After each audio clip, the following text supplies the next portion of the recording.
जय जय श्री राम। मैं हूं अयोध्या से एस्ट्रो दीपक वशिष्ठ और ज्योतिष रहस्य एस्ट्रो दीपक वशिष्ठ इस यूट्यूब चैनल पर आपका हार्दिक स्वागत करता हूं।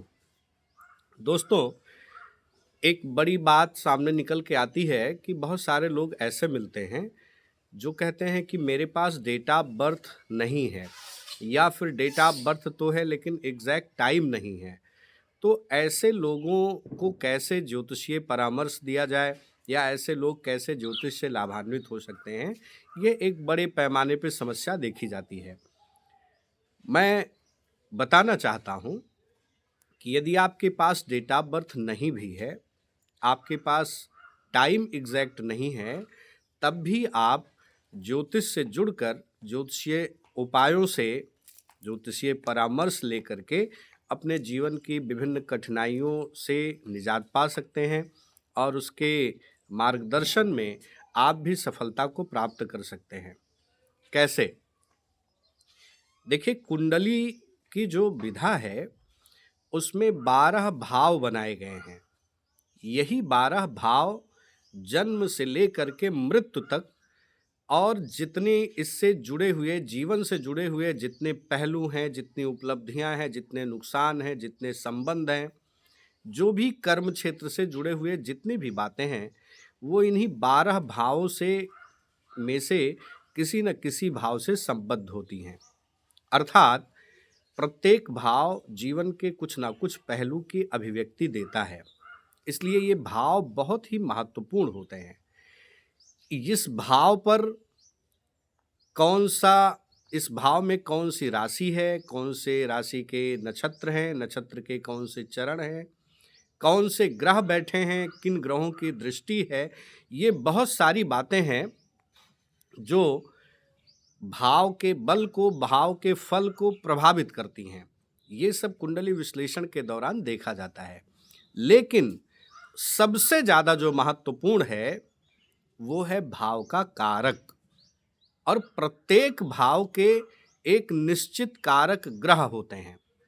अगर हम कारक ग्रहों को ठीक कर लें तो उस भाव से जुड़े हुए जो प्रतिफल हम मिले होते हैं, जिसकी हमको आवश्यकता होती है, उन फलों में उनके वृद्धि हम कर सकते हैं या फिर उनके प्रभावों को हम बदल सकते हैं। तो हम कारक ग्रहों के उपाय से, कारक ग्रहों को ठीक करके हम ज्योतिषीय परामर्श से अपने जीवन के तमाम पहलुओं को, आने वाले समस्याओं को ठीक कर सकते हैं। ये ठीक उसी प्रकार काम करता है जैसे कि एक किसान जब एक फसल उगाना चाहता है और फसल से फल प्राप्त करना चाहता है, तो कुछ चीज़ें आवश्यक होती हैं। जैसे जिस खेत में फसल को बोना है, उस खेत की मिट्टी की उर्वरा शक्ति क्या है। अगर ऊसर में ऊसर बीज बए फल जथा, यानी अगर ऊसर में हम किसी बीज को बो दें तो बीज अच्छा भी हो तब भी वो फसल के रूप में फल नहीं दे पाएगा, क्योंकि मिट्टी की उर्वरा शक्ति शून्य है। उर्वरा शक्ति बहुत अच्छी है, अगर बीज ही हमारा बहुत खराब है, बीज की कोई गुणवत्ता नहीं है, तब भी फसल नहीं प्राप्त होगी। उर्वरा शक्ति भी अच्छी है, बीज भी अच्छा है और समय काल वातावरण भी अच्छा है, यानी उचित समय पर उचित वातावरण में अगर वृक्षारोपण हो रहा है या फसल या बीज बोया जा रहा है, तभी बेहतरीन फसल हमको प्राप्त हो सकती है। ठीक उसी प्रकार से जो भाव के कारक ग्रह होते हैं, वो उस भाव, उस खेत के लिए उर्वरा शक्ति का काम करते हैं। अर्थात अगर कारक ग्रह को आप बलि कर रहे हैं तो उस भाव की उर्वरा शक्ति को आप ठीक कर सकते हैं। यदि उसमें पड़ी हुई राशि यानी नक्षत्र, नक्षत्रों के चरण जो बीज का काम करते हैं, अनुकूल समय आने पर अगर उसमें अच्छे बीज भी हैं, अच्छी राशि है, तो फिर उस भाव का बल और अधिक बढ़ जाता है। और जो किसान की भूमिका अदा करता है, यानी जो बीज की बुआई करके फसल को प्राप्त करता है और फसल से फिर फल प्रदान करता है, वो किसान, उस किसान का काम है ग्रह का, यानी ग्रह एक किसान के रूप में काम करता है। वो जब 12 भावों में घूमता है, गोचर करता है, तो उसकी जो उर्वरा शक्ति यानी उसके कारक ग्रह अगर अच्छे हैं तो उस भाव की उर्वरा शक्ति बढ़ जाती है। अगर उसमें मैत्री भाव है, मैत्री राशियां पड़ी हुई हैं, नक्षत्र अच्छे हैं, तो उसके फल में वृद्धि हो जाती है। और जो दशा अंतर दशा है वही है उसका वातावरण।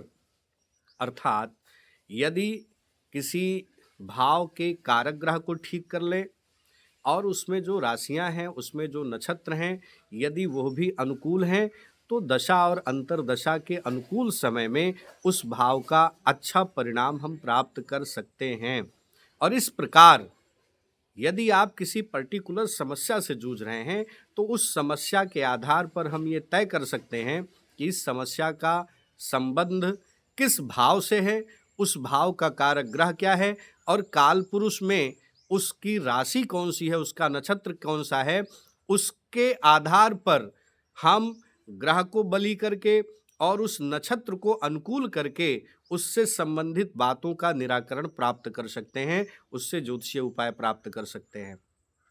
ये एक महत्वपूर्ण जानकारी है, इसलिए निराश होने की जरूरत नहीं है। मैं एक उदाहरण दूं कि जैसे प्रथम भाव, जो 12 भाव में से प्रथम भाव होता है, वो लग्न का भाव है।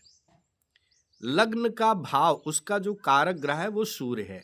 और इसीलिए कहा जाता है कि सूर्य प्रत्येक व्यक्ति का बहुत अच्छा होना चाहिए, क्योंकि जीवन का, आत्मा का, जैव ऊर्जा का वही कारक है। लग्न यानी आपके शरीर का भी वही कारक है, आपके पाचन शक्ति का भी वही कारक है।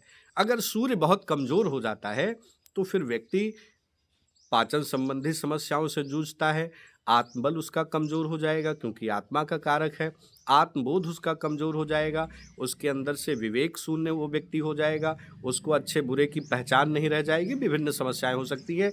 ये मैं किसी वीडियो में एक एक ग्रहों से जुड़े हुए जो उनके कारकत्व हैं, इसकी एक सीरीज मैं स्टार्ट करूँगा थोड़ा सा अभी, और उस पर थोड़ा सा कुछ समय के पश्चात ये काम शुरू करेंगे, ये सीरीज स्टार्ट करेंगे। तो बात हो रही थी कि जैसे प्रथम भाव के लिए सूर्य कारक है, सूर्य का बली होना आवश्यक है। और काल पुरुष में यानी जो सबसे बलवान कुंडली है, समय की जो कुंडली है, उसको काल पुरुष की कुंडली कहते हैं। काल का मतलब समय होता है। उसकी जो कुंडली है उसमें प्रथम भाव में मेष राशि को रखा गया है। और मेष राशि में दो नक्षत्र होते हैं। एक होता है अश्वनी नक्षत्र, जो केतु का नक्षत्र होता है। अश्वनी नक्षत्र के 4 चरण होते हैं। शुक्र का नक्षत्र भरणी, भरणी नक्षत्र के 4 चरण होते हैं। और सूर्य के नक्षत्र कृतिका, कृतिका का प्रथम चरण होता है। इस प्रकार किसी भी राशि में कुल मिलाकर के 9 चरण होते हैं नक्षत्रों के। वो किन्हीं 2 या 3 नक्षत्रों को मिला करके कोई भी राशि बनती है, लेकिन कोई भी राशि होगी 9 ही चरण। और ये फिक्स है, जहां भी मेष राशि होगी वहीं पर अश्वनी और भरणी और कृतिका का नक्षत्र होगा। ये किसी भी भाव में पड़ सकती है। अर्थात भाव स्थिर हैं और वो खेत की तरह हैं, और उसमें कौन सा बीज बोया जा रहा है, अर्थात कौन सी राशि पड़ रही है, ये महत्वपूर्ण होती है। राशियां बदलती रहती हैं, नक्षत्र बदलते रहते हैं, उन पर किन ग्रहों की दृष्टि है, वो कैसे भाव के बल को बढ़ा रहा है, ये बहुत सारी बातें हैं जो कि कुंडली विश्लेषण के दौरान इनको देखा जाता है और उसके पश्चात फल कथन कहा जाता है कि इसके क्या परिणाम हो सकते हैं।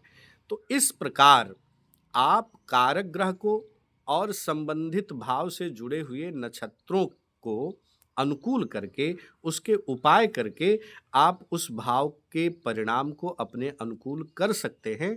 इसलिए ये बहुत महत्वपूर्ण बात है कि इससे निराश होने की ज़रूरत नहीं है कि मेरा एग्जैक्ट टाइम नहीं है डेट ऑफ बर्थ का। आप जब भी किसी विद्वान ज्योतिषी से मिलेंगे और वो गहराई से अगर विश्लेषण करके आपको उपाय सुझाएगा, तो निश्चित वो आपके जीवन में सकारात्मक परिवर्तन लाने के लिए पर्याप्त होगा। आपको मेरे वीडियो से जुड़ी हुई या किसी भी समस्या से आपको लगता है कि उस पे वीडियो बनना चाहिए या उसका जवाब आपको चाहिए, तो आप हमारे इस वीडियो में अपने कमेंट्स के माध्यम से अपनी बात कह सकते हैं। आपको जो भी ज्योतिष से जुड़े हुए जिन भी पहलुओं पर राय चाहिए, विचार चाहिए, उसके तर्क चाहिए, वो आप कमेंट के माध्यम से दें और निश्चित ही मैं उस पर अपने वीडियो के माध्यम से उसके जवाब देने का प्रयास करूँगा। धन्यवाद।